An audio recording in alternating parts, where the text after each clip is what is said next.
Please don't mess it up. Please don't mess it up. Please don't mess it up. Please. They're probably going to mess it up, aren't they?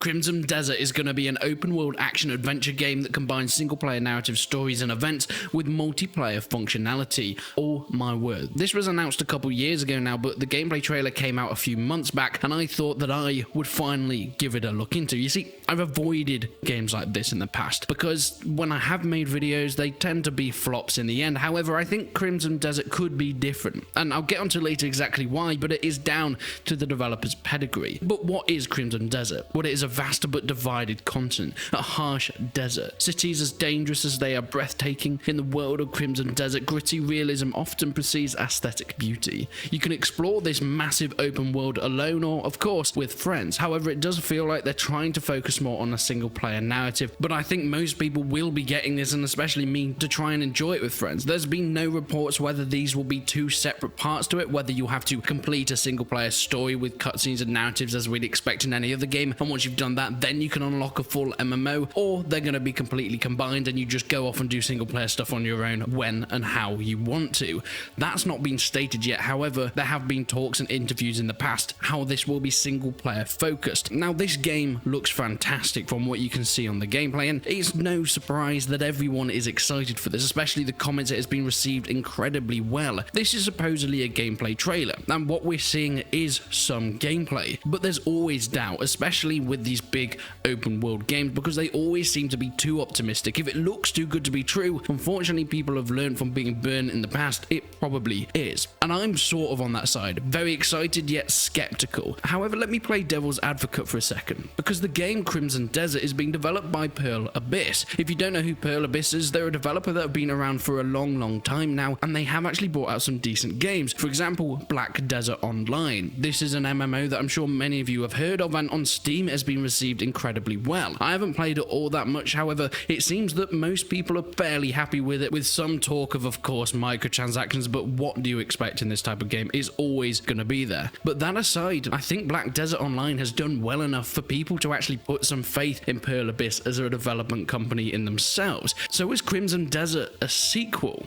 Well, I'm not so sure. You see, it has a very different feel from what we can see of the trailers to Black Desert. Black Desert feels very much lighter and a bit more fantasy-based, and whilst yes, this is fantasy, it very much seems to be focusing on the human side, especially in the cutscenes and the story elements that we've seen so far. It's the relationship between humans, not orcs and elves and dragons and everything that will be in the game, but it's not the main focus of it. See, Crimson Desert seems to be way more on the historical-inspired elements rather than the fantasy that Black Desert seems to be pushing in their game, which is a definite MMO. And like I mentioned before, there's talks of it not really being that multiplayer involved. And yes, there will be multiplayer in it, and their words are MMORPG elements. However, as I mentioned, this is so single player focused that I don't think it can really be called a sequel to Black Desert Online. I would say it's more just another game in this series that Pearl Abyss are decided to make. But let's talk about what you can do once you get into Crimson Desert when it finally is released in winter of 2021. There'll be different types of weapons to use, like pistols, swords, cannons, axes, and of course alchemy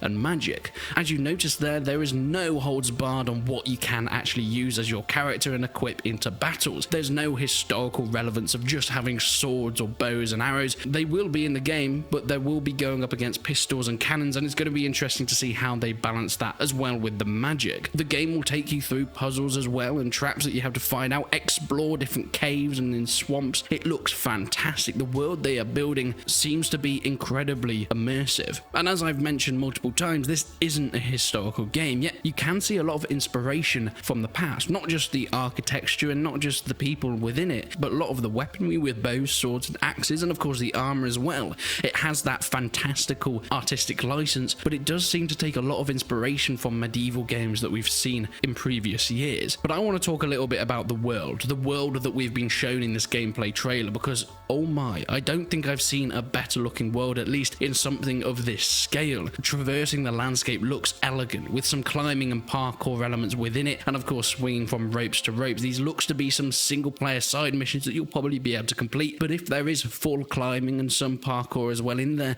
that will add a whole new dynamic to how you move your way through the world that they're creating. Just the panning over the landscape, the hills, the forests, the deserts, and of course the snowy mountains looks amazing. The graphical fidelity is something that we haven't really seen in MMORPGs. You see, they mostly focus on gameplay and trying to get as many people in one server at once. Because of this, graphics have to be limited. To get an MMO to the size and scale that it needs to be successful, it has to be accessible to the widest audience possible, meaning graphics can't be out of this world. They can't be as good as single player games. However, because Crimson Desert is focusing more on the single player elements, we're able to get some beautiful looking character designs. The way the leaves move as you brush through it with your feet, the way the snow is molded around your body as you're moving through it, and of course the way the landscape and the sun shines off your armor looks fantastic. I can't wait to get in just to see this gorgeous world that they seem to be portraying in these gameplay trailers. The monsters as well, you're going to be fighting and going on missions to deal with these incredible looking beasts, and the amount of time that seems to be put into making them look lifelike and immerse you in this world that hopefully will feel like it's coming alive. But let's move on to the combat, since this is a very important part of games like this. Using the weapons that I mentioned earlier, the combat looks quite Assassin's Creed-like.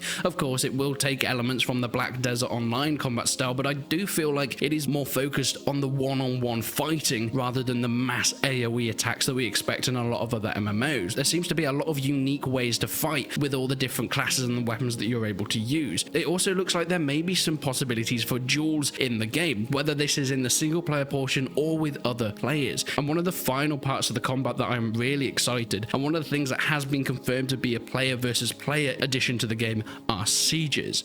You can see destructible terrain, the way the walls fall down, the way the inners of the castle are cascading from the cannonballs and catapults that are coming from above. You can do full scale sieges in this game with player versus player, and that is something I'm very, very excited for. But I've spoken about this game as a whole, what we can expect from it and what the developers are promising us. But let's talk about it from a more realistic standpoint. You see, most people when they see this will get excited, and I'm no different, as you can tell from the first portion of this video. However, there are the worries. There will always be worries with this type of game. It looks too good to be true, and most of the time, that's just how it ends up being. A lot of the trailer that we've seen is cutscenes, and yes, they can say that this is because it's a mostly single-player focused game. However, I'd like to see some more actual gameplay. What we do see looks fantastic with the combat and walking through these new types of terrains and all the world that's being built here, but I do feel like this gameplay trailer, as they've called it, half of it seems to be very much full of cutscenes and this single player narrative that they're pushing. Maybe this is because the full multiplayer elements aren't quite implemented into it yet, so they can't show it, but I'd like to see it before I'm fully on board.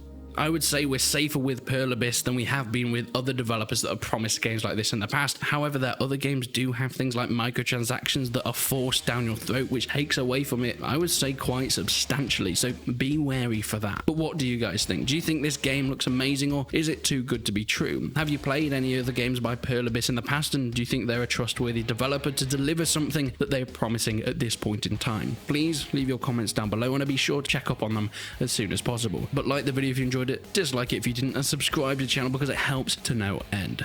But until then, I will see you in the next one.